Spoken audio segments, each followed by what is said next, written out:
Oxigatzen nomenklatura sistematikoa ikusiko dugu bideo honetan. Gogoratu sistematikoan formula idatzita dagoan moduan irakurtzen dugula. Begiratu Moodleen dagoan taula eta jarraitu. Lehenengo adibidea, AuClO, zenbakirik ez dagoanez, lehengoz metala, urre, eta alboan oxo, ez metalaren izena gehi atoa.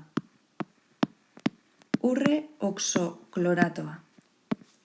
Hurrengo adibidea, AuClO3, hiru. Metalak ez dauka zenbakirik, beraz, urre. Eta hemen jarraian bi zenbaki dagoz. Beraz, biak aipatu behar doguz. Parentesiaren kanpoko partean dagozanak desbardin aipatzen dira. Bi bada, biz. Hiru bada, tris. Eta lau bada, tetrakiz. Hiru danez, tris. Eta parentesiaren barruko partea betiko moduan jarraian idatziko dugu. Tri, oxo, ez metala gehi ato. Urre, tris trioxokloratoa. Hau bi, SO bi.